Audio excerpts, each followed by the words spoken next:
अर्जुन उवाच दृष्ट्वेदं मानुषं रूपम् तव सौम्यं जनार्दन इदानीमस्मि संवृत्तः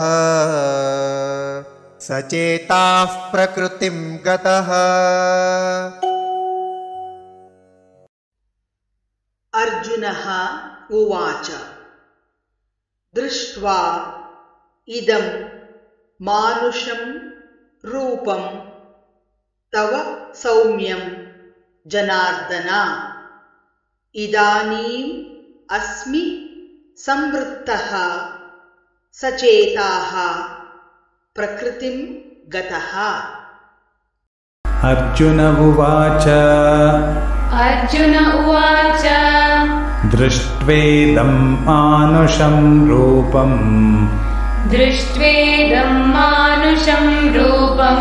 तव सौम्यं जनार्दन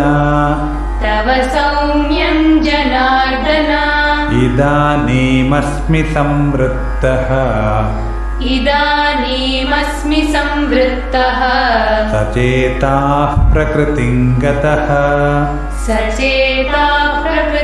गतः।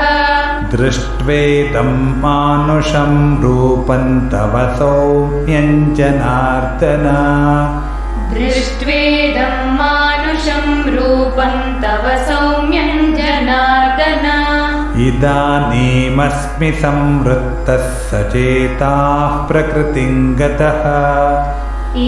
इदानीमस्मि संवृत्तः सचेताः प्रकृतिं गतः। दृष्ट्वेदं मानुषं रूपं तव सौम्यं जनार्दन इदानीमस्मि संवृत्तः सचेताः प्रकृतिं गतः।